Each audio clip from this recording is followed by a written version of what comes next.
podcast, radio and stuff.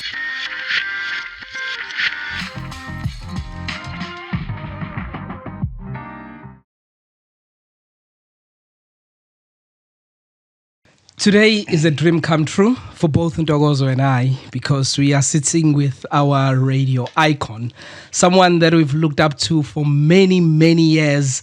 And those who know us, those who've been following podcast radio and stuff, you know how much we love radio. And today we are with someone that embodies radio. That is radio itself. Hello, everyone. This is podcast radio and stuff. I'm Tobeko Kuluse. And as you know, I'm never alone. Yeah, I'm around. My name is Ntokozo. And yeah, we can't wait to have a good chat with a man who's a proud Durbanite. Oh, yes. Born and bred banana boy. Oh, my God. This is Ismail Ibrahim Bibble. The DJ man. TNT, thank you for having me. Man. Wow. Thank you so much for taking time. Thanks for the intro. You guys make me feel old.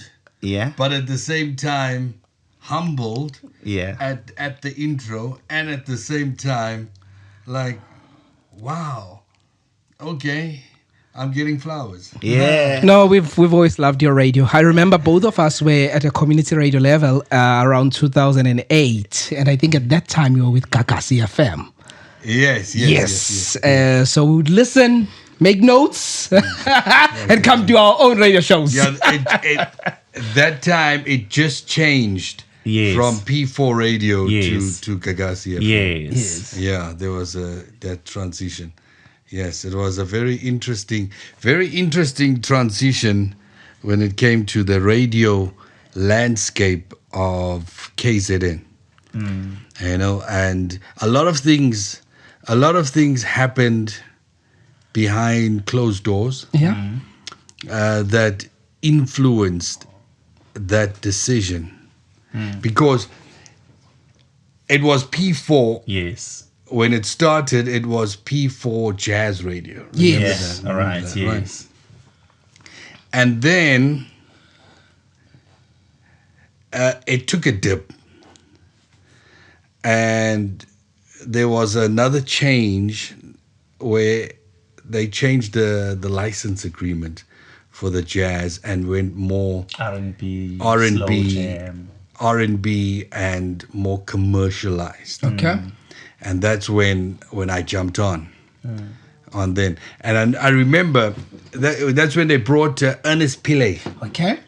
Ernest Pillay was doing breakfast on the new P4 radio. Sure.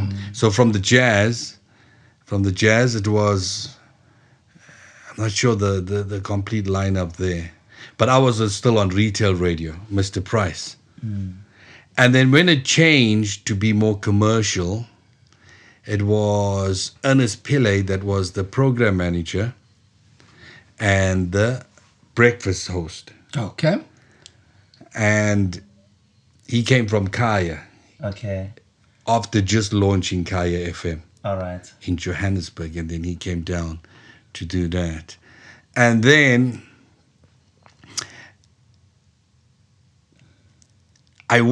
he called me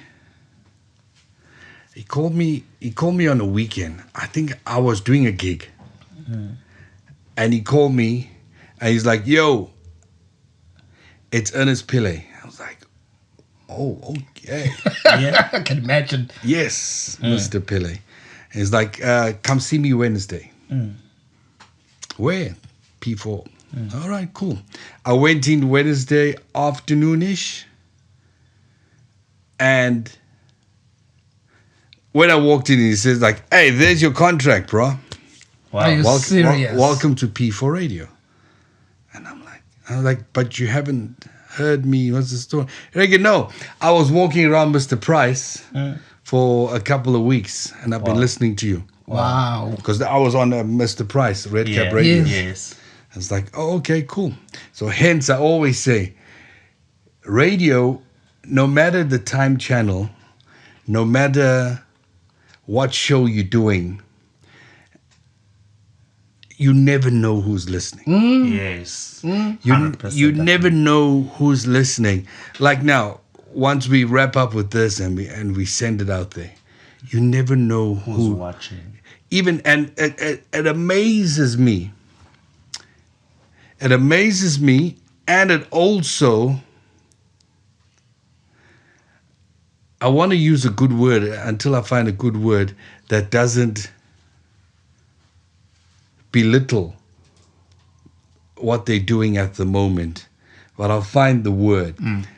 But it amazes me at the moment where social media, especially TikTok, you have people that can simply take out their phone, put it down like this, open video, and then start recording and talking into that video, and then press send.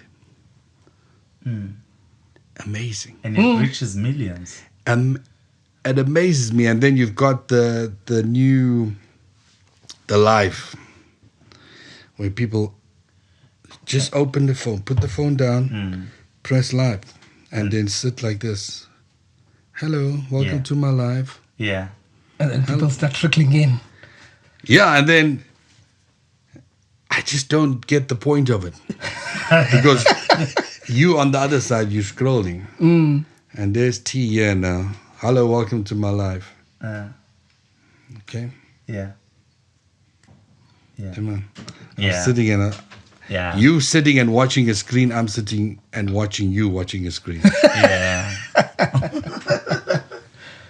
And there's so many other people around you whose real life, like how we talking, but you choose to look at a screen to get somebody to look at you and talk to you.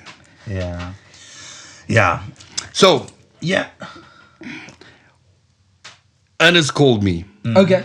I went to see him on the Wednesday. I signed on the Wednesday for P4 Radio and I was still on Red Cap Radio for Mr. Price, right? And I was one of the pioneers of retail radio in South Africa. It was pioneered by a guy called David Yap. Yeah. I joined him with Top Jocks. We used to do announcements, PA announcements for different stores around KZN. And then, of course, weddings on the weekend. Brilliant guy. And he pioneered the whole in-store retail radio station. So Mr. Price Red Cap Radio was the first retail radio station in South Africa. And I was one of the first guys on air And that. It produced so many presenters that are known in South Africa. Yes. And it also gave birth to Clicks Radio, Nando's Radio, Hyper Radio, Pick and Pay Radio. The retail just took over it. So, yeah. And then I was out on Friday night. I signed on Wednesday, and I was out on a Friday night clubbing. And I get a call again from Ernest. It's like, yo, I can't make it to my show tomorrow morning. And this was around about 10 p.m. It's like, I need you to stand in for my show, 6 to 10 Saturday morning. And I signed to do 7 to 10 Saturday night and Sunday night. 7 to 10. Sure. I haven't done my own show yet. I haven't started my own. Yeah. And he already called me to do his show. The Weekend Breakfast show. The Weekend Breakfast. And I was like, yeah, no, cool, done. I looked at my boys and said, I'll see you guys. Went straight home, tried to get some sleep, woke up, did the show. And only after the show, I asked him, like, yo, what was that? It's like, no, I was around. I wanted to see if you can swim. Wow. I was like, okay, cool, thank you. And we've been very, very, very good friends And till this day. Till this day, Ernest Pillay and I've got so much respect for him. That man is a living radio god. Wow. Yeah. Now, amazing for me, people who listen to radio always want to connect the person to where they come from. People always want, I'm listening to a DJ man. Where does this guy come from? So where do you come from? Where? Down the road. Where? Newlands. Newlands East. Okay. Newlands East and Overport. All right. So I was born and raised in Overport. I went to school in Brydean, Greenwood Park. Okay. It's, Yeah. around the corner, yeah. And then high school, I went to Hillview High in Newlands East. And that's it. Oh, so you're just a local. Now, while all the other kids And weekends, I used to during high school. Yeah. Weekends, I used to come a lot to Komashu. Yeah. yeah. In We and are out from- homeboys. I'm from Newlands as well.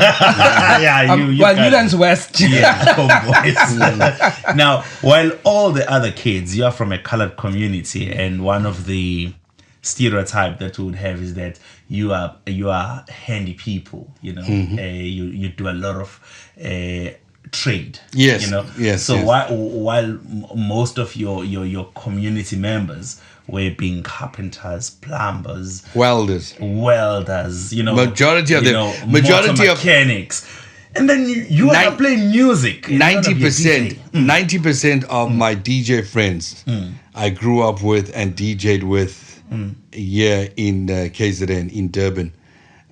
All the colored guys are all by trade panel beaters and welders. So on the weekend we DJ in the club at gigs, events, and then Monday I'm sleeping, they out at their day job. Welders and thing. For me, I always knew and always wanted to do music and DJ as a career. Okay. So I went that route, and I used to always say, you need to whatever you're good at, or whatever you're passionate about, whatever you feel that you need to be doing something. Try find a way to make it pay you. Love it. Yeah. You see? So I went the route where I would sacrifice a lot just to do 2-3 gigs on the weekend. I'd do weddings, birthday parties, odd club gig. But for the most part, Trevor Williams and I used to do weddings for like a good 4 years straight. Every Saturday, wedding. So there was a lot of sacrifice that you'd know you'd only get X amount coming in per month. But there was a long-term goal, Yeah. you see. And how did your parents feel about that? Yeah, you're always very supportive. Yeah. Always like, you know what, you're doing something you want to do. But there was never a time to like, hey, you need to find a job kind of thing, you know? What came first for you? Was it radio or DJing, club DJing? It was always radio. It was always radio. It was always radio. You know, from a very young age, I used to always have radio near me, radio playing, listening to the radio, and I'd listen to whoever was on the radio, and then halfway through their show, whenever the music is ending, I'd turn them off and I'd start talking. Back announce the music and Yes. do your own link. Yes, and then put it up again when the music starts, next song. And then I'd let him, who's ever on air, let them go, and then I'd compare what they said to compare to what I said. Nice. And remember, back in the day, the only way you could record was to physically have a tape recorder. Cassettes. Yeah, cassette. You put a cassette in, let the radio play, record. And while most of us were recording the music, I was recording links. Wow. Wow. Wow. And I'd play back links. And who are these people that you were listening to? Yeah. I was listening to Capital Radio a lot. I was listening to Radio Metro, you know, Shadow Twala, Lawrence Dube. I got to meet when I took over from Eddie Zondi, 9 to midnight on Metro FM. Yes. I got to meet about a year into that show. I got to meet the legend of night radio, Treasure Shabalala. Wow. Yes. And we spoke, and I was like, "Yo, I'm doing your show. Yeah. I used to listen to this show. You know, Shell goes trucking. You know, that was his line. Yes. You know, and I used to listen to Radio Port Natal, East Coast Radio, back then. Dave Gaselli, Lee Downs. Lee Downs was a very instrumental in my radio career. A lot of insight I got from Lee Downs. He was on Capital and then moved to Cape Town. He was on Good Hope FM for majority of his career. And who else? Oh, Yeah. Ernest Pillay when he was doing the chart show on Metro FM, or Yeah. Radio Metro back then, that Saturday chart show. Yes. Yeah, that was thing. Yeah. Something interesting. You are mentioning nighttime radio. Nighttime radio is not like any other radio, according to me, because, you know, there are people on nighttime radio who are able to get people to set clocks in order to listen to them. So that speaks to the impact that they have, you know, that how they put their shows together. And you are one of those. You've got people who are regular on the shows that you have done. How does one, you know, make sure that when they craft a nighttime radio, they make sure that it stands out? See, for me, I always say I've never wanted to be on primetime radio. Okay. Daytime radio. Okay. Because any time on radio is primetime. Yeah. Right? Especially on the way we're living at the moment with modern technology the way it is. So for me, I always was night radio. I did midday to 3 on P4 radio before it turned to Gagasi, Lunch with a Smile. Yes. It had huge numbers. Yeah. 12 to 3 P4 radio. It had huge numbers. It had huge female listenership as well. And that was, and as I said earlier, there was a lot of things going on in the background, and you only learn these things years later.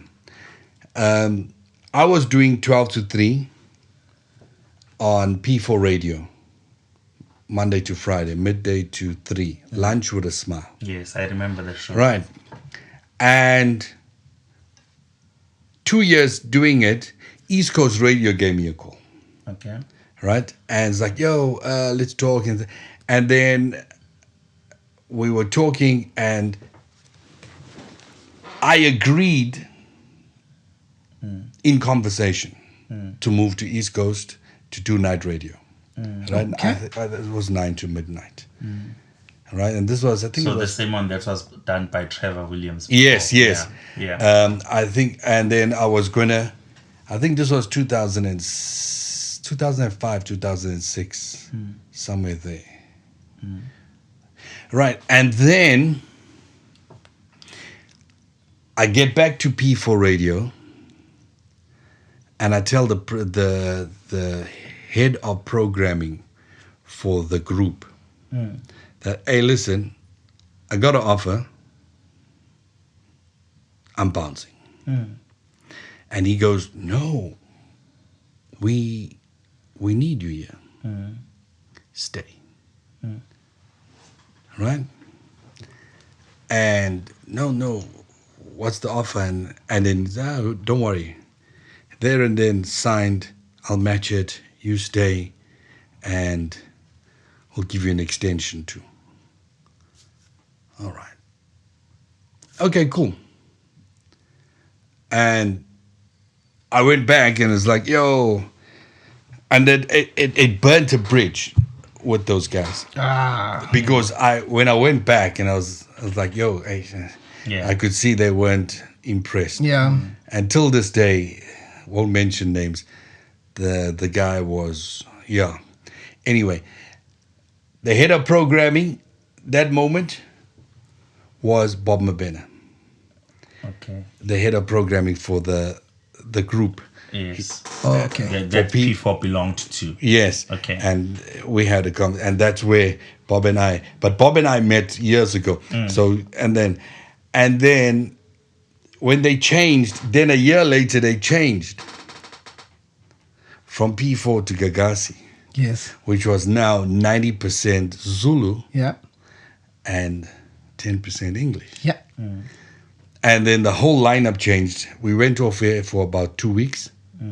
And then it was just music. And then 2 weeks later, when it came back on, I was doing the chart show on Saturday morning. And then I did a show on Sunday evening. And I was the only one on air on the lineup. Who spoke 100% English. Hangazi Zulu. Yes. Yeah.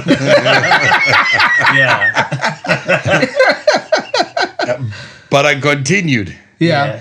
And my numbers were good. Yes. Yeah. My numbers were phenomenal on the chart show and the Sunday night show. Yes, we were listening. Yeah. Of course, they were good. The numbers were phenomenal and I was amazed and like, hey, no, cool, this is good. And then I spoke, then I had a conversation with a guy called Khalito Sheikh. He was a station manager for Radio 2000. And Radio 2000 at that moment also were changing from a fully sports show to now becoming the 2010 official radio station, right, for the 2010 World Cup. And I was like, yo, I think it's time. I need to leave Durban. He's like, yo, no, cool. Send me your numbers, send me this. I was like, okay, cool. I met the program manager and everything. And I got in only as a stand-in. At Radio 2000. At Radio 2000. Okay. So I didn't have a show and I left Durban. And I was doing stand-ins. And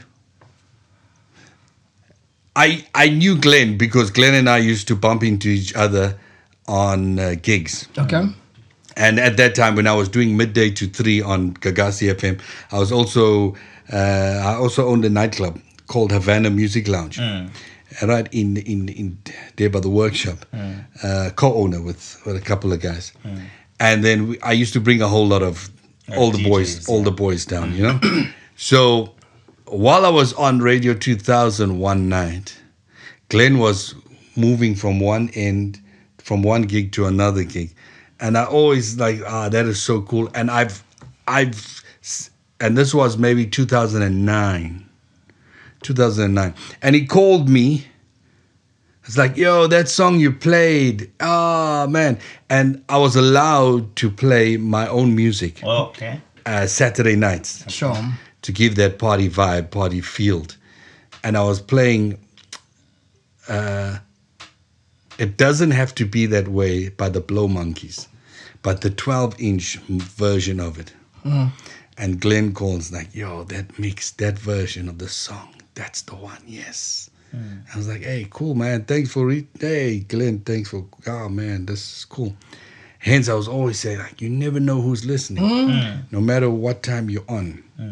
And I've always done that till this day. If I'm driving and I always channel hop, and if I like what I hear or something, I always try connect with whoever's on here, whatever station that is, and let them know, yo, that was nice. Hey, this is cool. And then, you know, lovely. And it's just a good thing to do. And thanks to Glenn Lewis for that. And it's very encouraging. Yes.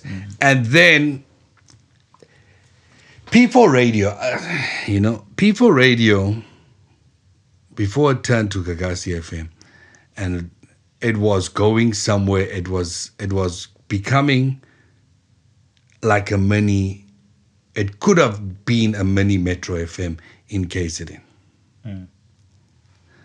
Urban Metro FM in KZN. Yeah. Back in 2005, 2006.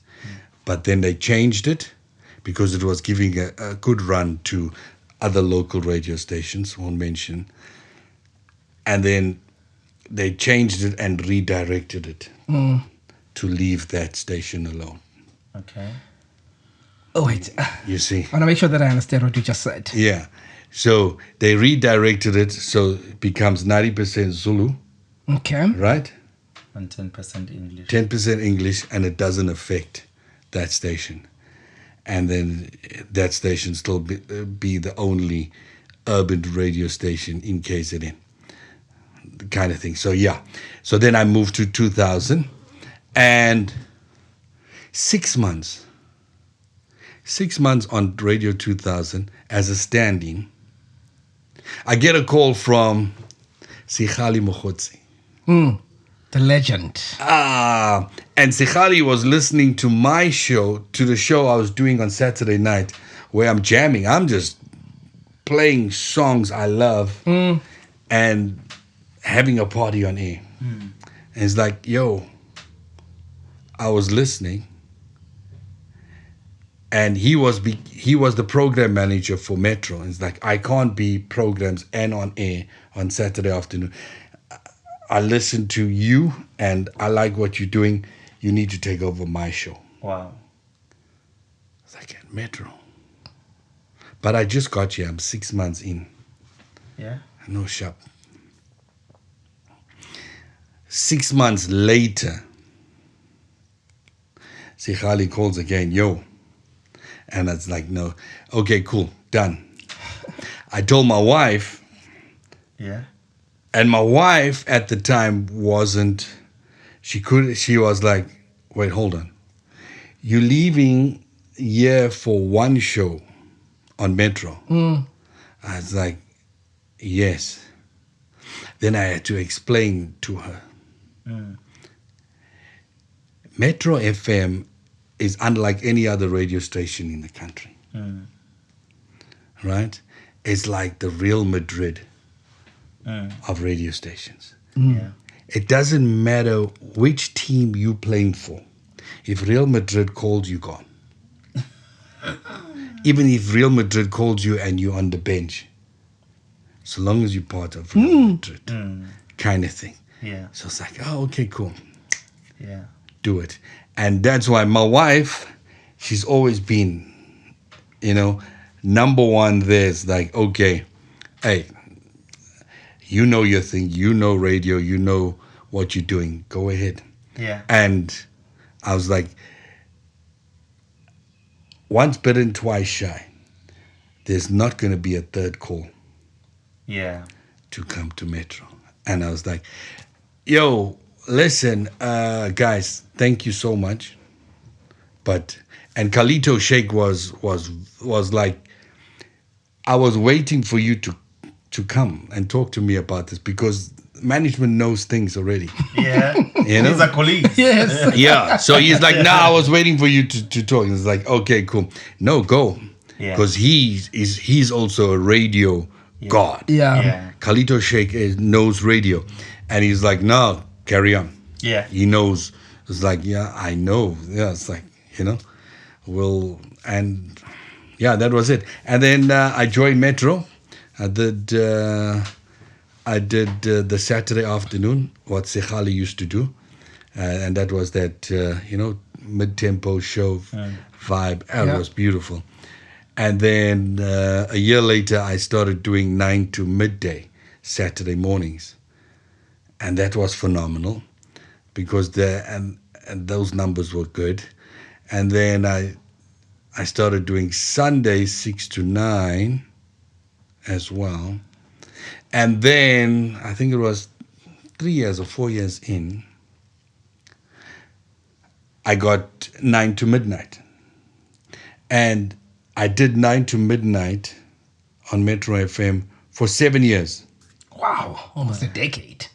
And I could be wrong, but I've done the research, and to date, I'm the longest presenter Wow. to do 9 to midnight for 7 years. Wow. Wow. Amazing. Yeah, on Metro FM. Yeah. And it's been a phenomenal ride. How many years has it been now with Metro? It's now 16 years. Wow. Wow. And I'm surprised as you were narrating your story. For some reason, I thought you left Gagasi FM for Metro FM. Yeah, hence everybody thinks that, because that 6 months gap, 6 months to a year gap. Yes. Just under a year was at 2000. Okay. And that 2009 moving into 2010 World Cup.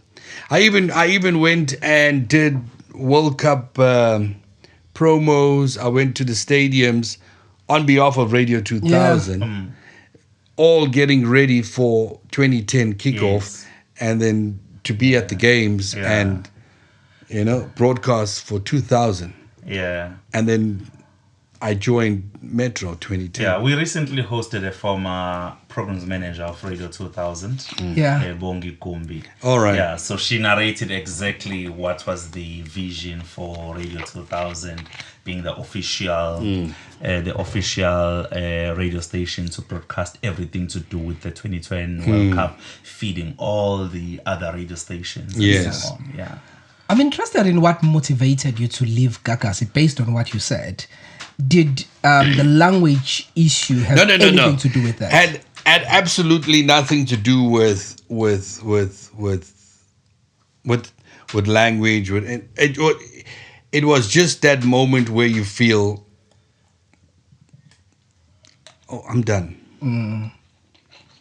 kind of thing. And there's lots more out there for me, and I wanted to be a national DJ.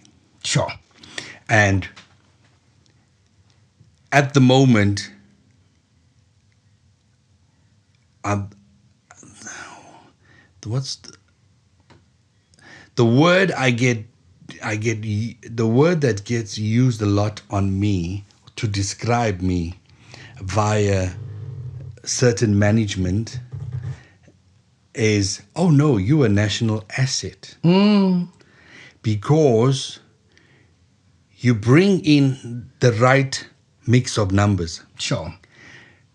You are very popular within the black market where you need to be. But at the same time, you still bring in a significant amount of colored and Indian people.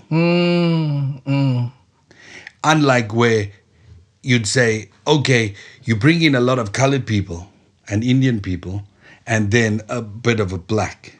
But for me, I've always known where my market is, black. And then colored Indian will always follow. Sure.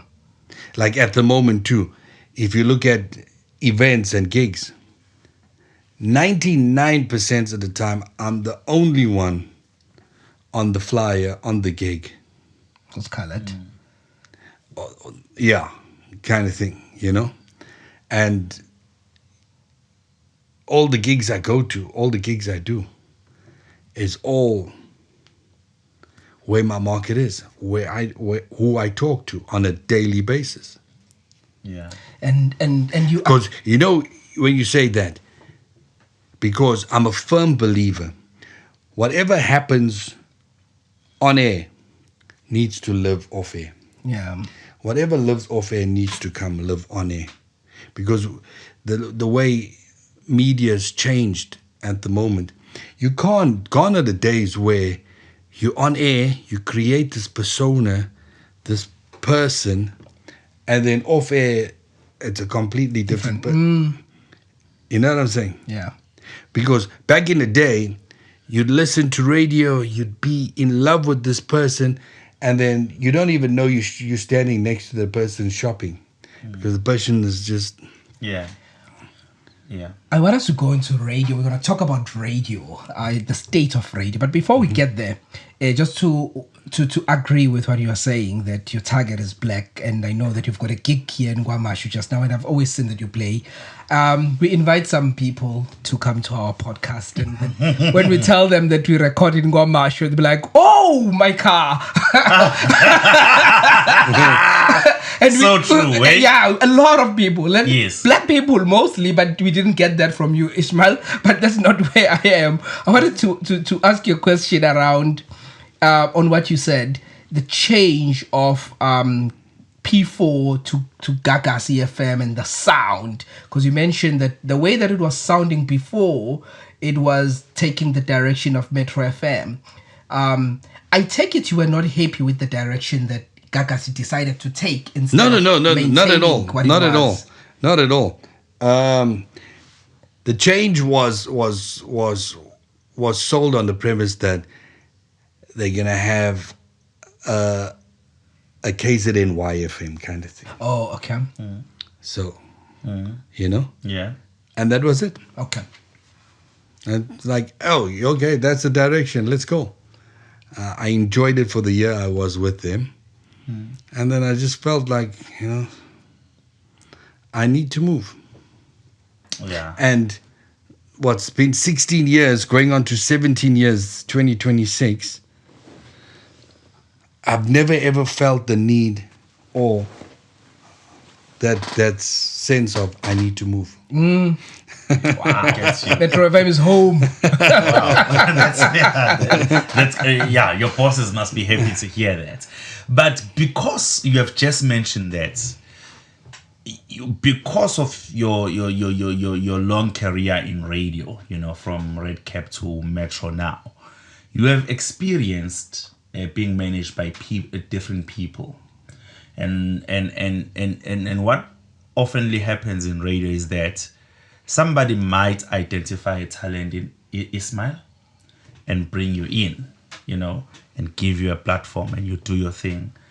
And then another PM comes in, another programs manager comes in. And when they listen to Ismail, they're not necessarily happy. And then they decide to cut shows or they decide to remove you from a lineup. How do you guys as presenters, you know, emotionally and mentally, how do you deal with that? Because somebody brings you in and they believe in you. It's not an easy thing, huh? Yeah. It's not an easy thing. It's something that majority of presenters deal with yearly, and especially on a daily basis. You know, and I'm a firm believer in when it comes to radio. For me personally, I've always relied on merit.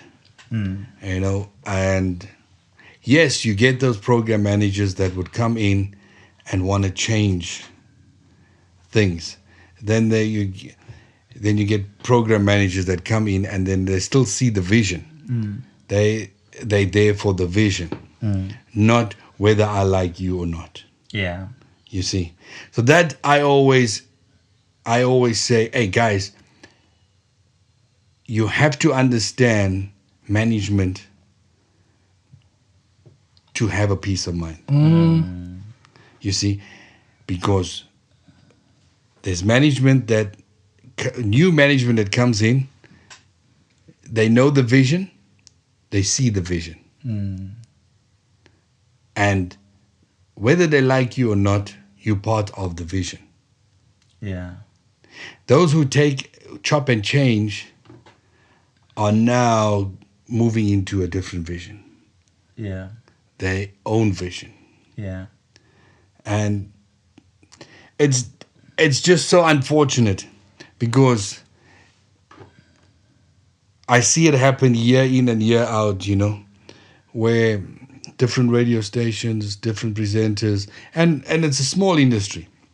We all talk.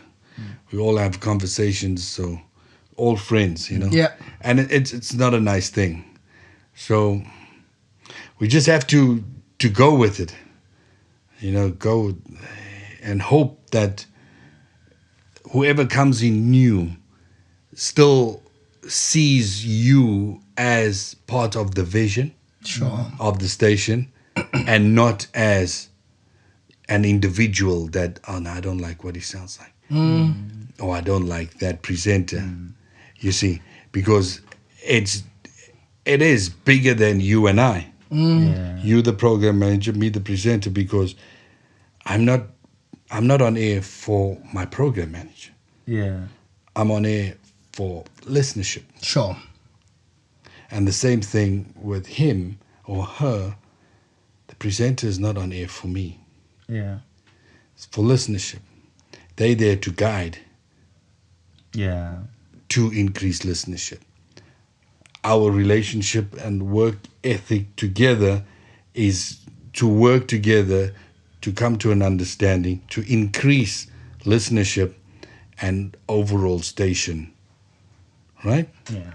So yeah, that's, I always, it's not a nice thing, but yeah, it happens. Yeah. What are your thoughts on the state of radio in South Africa? If you were to, as someone who's been on radio for many, many years, I suppose it's more than, how many decades has it been now since you first was on radio? Since Red Cap. Since Red Cap, yes. Oh. More than 30 years? Yeah. It seems like he doesn't want us to 20 years. 20 years. 20 years. Yeah. Professionally. Professionally. Okay. 20 years. 20 years is a long time. 2 decades. Yeah. What do you think of radio? You've seen radio going through different stages. Where are we right now? I think we in an era of presenting, radio presenters, which now moving slowly but surely back towards radio DJs. Okay. The radio DJ, the radio personality, the radio guru, the radio, you know what I'm saying? The larger than life radio person. We're gonna move back there. At the moment, we stuck in radio presenting, where everyone, majority of people on air is presenting. Let's just sit, present. You know, there's disconnect with on the ground, disconnect music, especially on music radio. You know, hence today radio is just radio, whether it's talk radio or music radio. There's no difference on the ear. Back in the day, when you say back in the day, 10, 15 years ago, there was a clear, you'd hear the difference. You'll hear the clear difference of when you're listening to music radio and talk radio. Because music radio was alive. Music radio was hip. It was happening. It was fun. You that didn't like radio or wouldn't want to be on radio, when you heard them speak and talk and the music and the DJ together, you know. Now, the music and the presenter, you know. I get you. Because back in the day, like you would say, hey, you'd know Glenn Lewis. And you'd go mid-tempo. Yo. And if you say Lawrence Dubé, you can even, when you say Lawrence Dubé, there's songs that pop in your mind. Or when you hear songs, Eddie Zondi, Teddy Pendergrass originally comes to your head. You know what I'm saying? Now, presenting the presenters on air at the moment, the most popular ones on different radio stations, you go, mention their name. There's no music that's attached to those names. Yeah, but Ismail, is that not brought to the table by the commercialization of radio? Because radio has now become too commercial. Radio, some as you are calling them radio presenters, they are there just to project their voice and that's it. You know, you are told to speak for so many seconds, an ad is coming up, and you have got no influence on the playlist. There's so much. You are on commercial radio. You know these things. Yeah, no, that doesn't happen on Metro. So maybe, from where. But I know what you're saying. Yes. Yeah. So that has everything to do with. What we are listening to right now, because a presenter is just there to switch on a microphone and wait for the computer to tell them what song is going to be playing next. Previously, when I used to listen to radio, you would have a presenter giving you a profile of an album that this particular song comes from. It comes from this album and it was recorded in this year. These are the people who were in the background. presenters no longer do that because that's what I was saying. The disconnect. They just see a pop-up of what song is going to be playing There's next. a huge disconnect. Yeah. You see, and that's what I was saying. There's a huge disconnect. Hence, you have presenters on air at the moment. Because, and you'll actually hear the radio DJs here and there, that when you do a link, you know what I'm saying, the first thing they connect with a radio DJ on music radio is the music. You know, a presenter will tell you about what happened on TikTok last night, what happened on Instagram first, or what's trending on the socials before they even talk about, they played the new Folded by Kilani. You know what I'm saying? Or if the Kilani comes on, it's Kilani Folded, that's it, and move on. Nothing about her tattoos. Nothing about, Mario, Tony Braxton, and a couple of other singers all jumped on to this song. It's her first number one. She's been singing R&B for the last 13 years. It's now 13 years later, she grabs her first Billboard hit. You know what I'm saying? That's the radio we fell in love with. But nowadays, Ismail, now you have presenters both will go and say that's Kilani Folded and currently trending on TikTok, trending on... Yeah, but nowadays you find presenters not even back announcing a song. I listen to radio and... Yeah, that's what I say. They will not even back announce what songs they will play. That's what I was saying. That's the state of it, that there's a huge disconnect. Sure. On music radio. And it's like...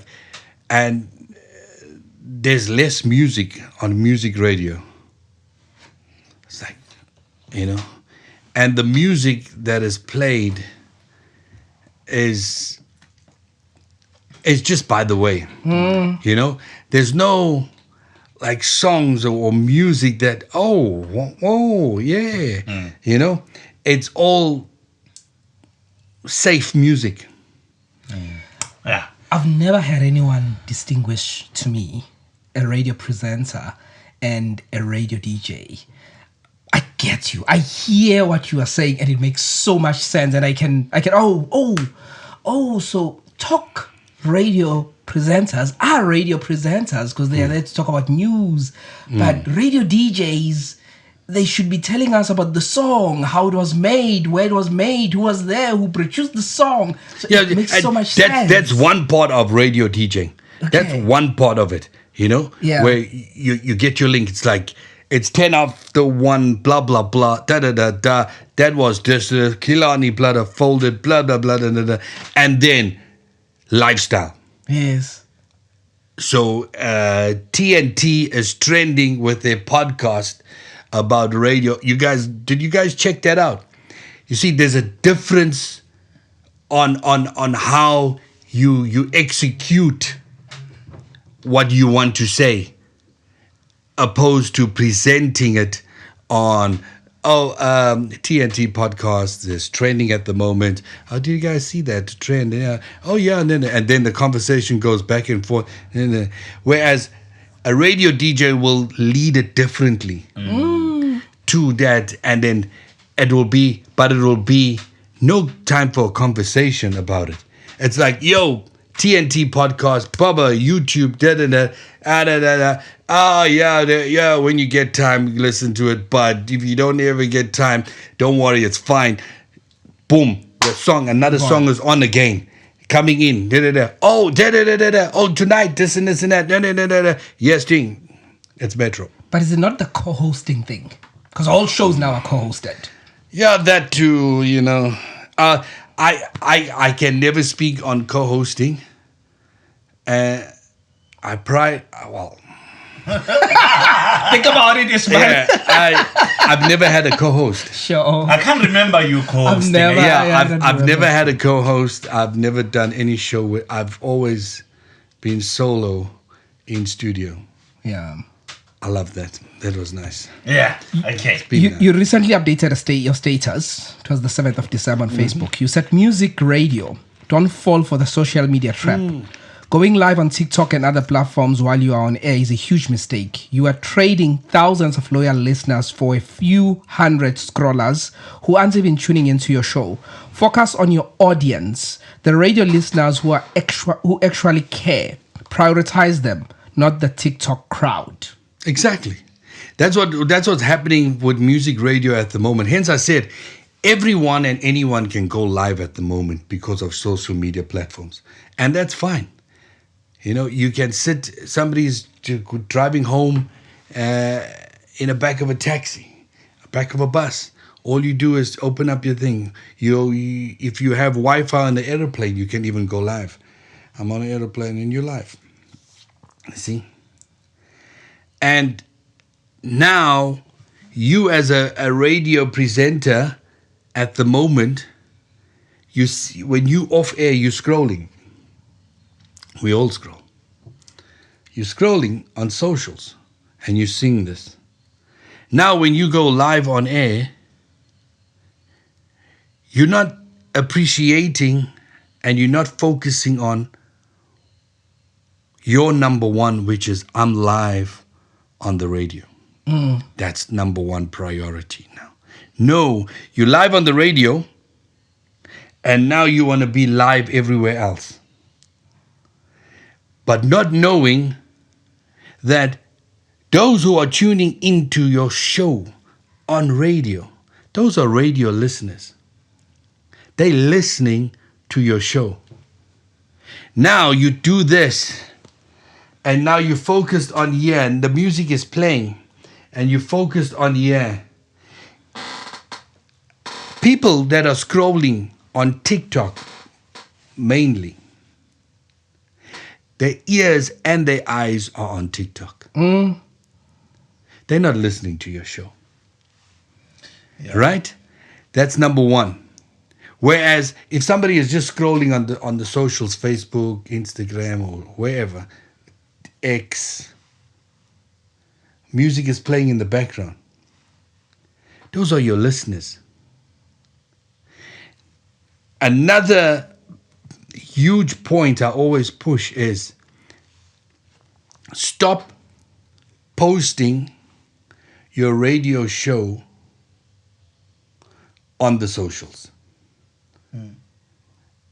longer than 30 seconds. Okay.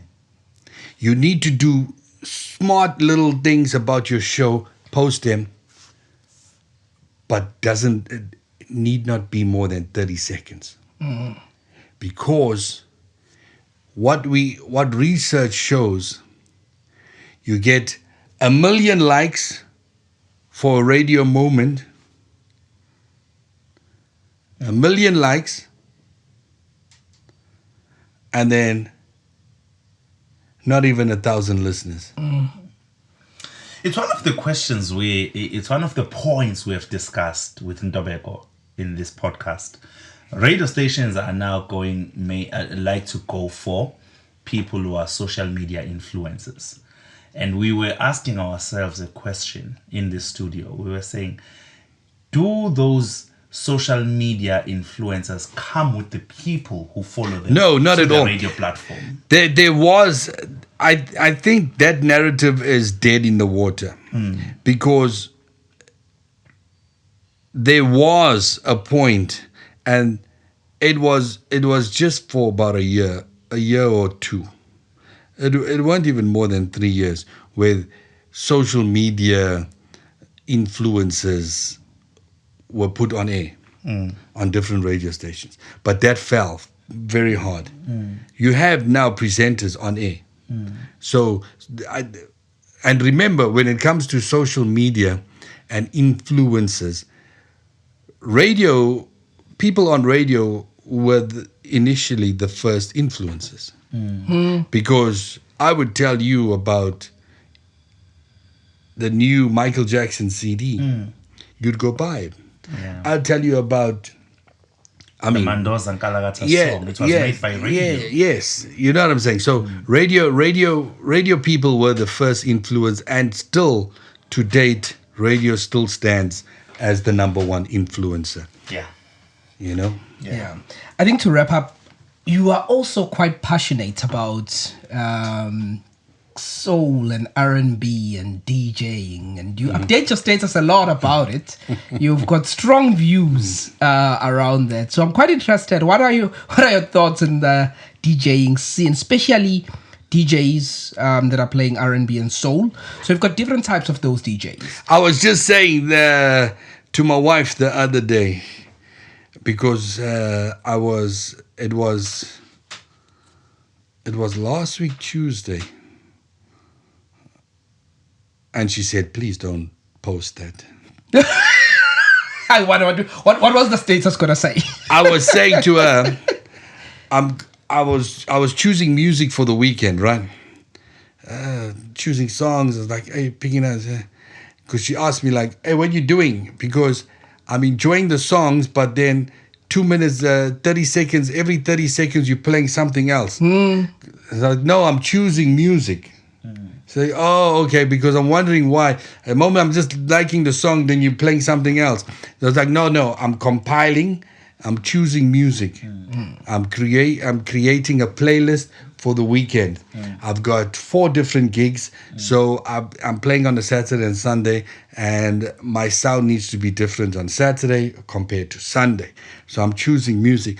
And while I'm talking to her and telling her that, I made the joke and saying, see now, I'm busy choosing music, listening to music, trying to identify songs that I haven't played in a while, or songs that will catch the crowd I'm going to play with this weekend, whilst other DJs on the same circuit as I are learning dance moves to the songs and learning the lyrics and putting dance moves to the lyrics of the song, while I'm building a playlist here. So you get DJs that are curating playlist. Then you get DJs currently who are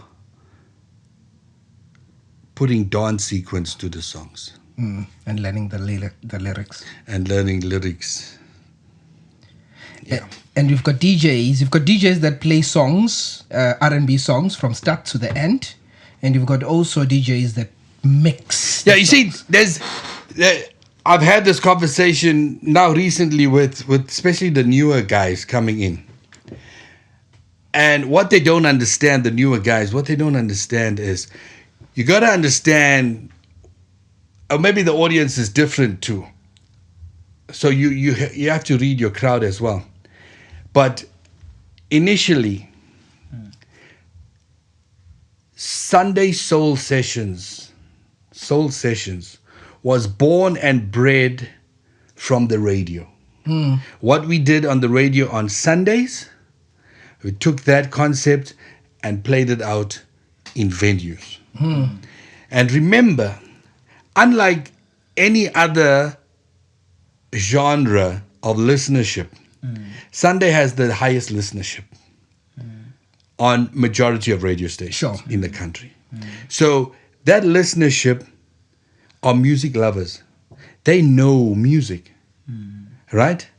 So Sunday Soul Sessions was born where you'd come out to listen to your favorite song from start to end because you're enjoying it. And the listener, the person in the crowd is there singing, dancing, enjoying it, not the DJ.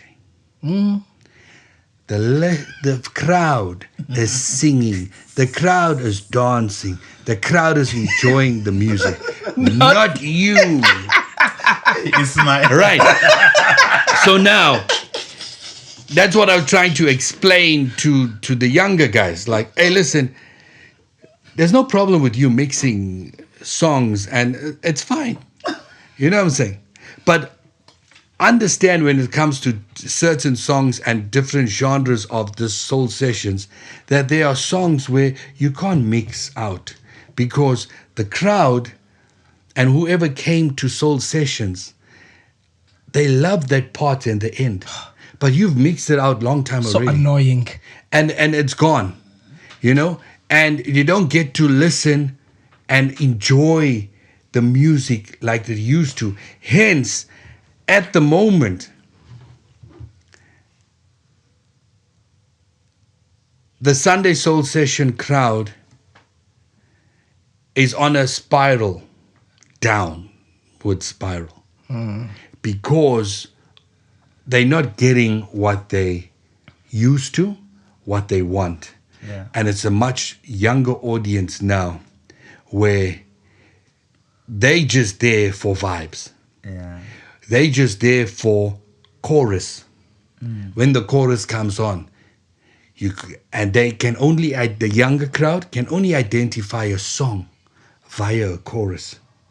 Whereas the older crowd, the moment the first beat drops, you don't get that at the moment. Where when a DJ plays that first, as he press play, boom. Hey. Now you get, when you play the song starts, they go, and then a minute into it, because the chorus came on. Yeah. You see. So now we need to find a balance moving forward. And that's what I've been trying to do in my sets at the moment, where I'm trying to fuse the old school with the new school. But even with the new school, I'm mixing, but not mixing it out. Sure. Yeah. I'm mixing it in. Yeah. You're not cutting songs by the first chorus, the next song comes in. No. Let it play out. And as it's playing out, mix the next song in. That's fine. But don't mix the song out by the first chorus. That's the beauty of R&B soul music. Let it play. Sure. Don't mix it out. Let it play. Ismail Ibrahims, thank you so much for coming through. You know, maybe I can still ask this. I had just 3 quick fire questions. Vinyl or digital? Both. Late night or early mornings? Radio? Both. 24 hours. One song that defines your radio career?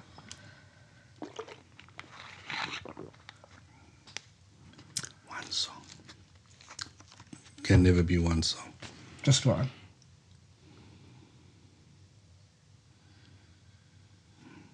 That one song. One song. Yes.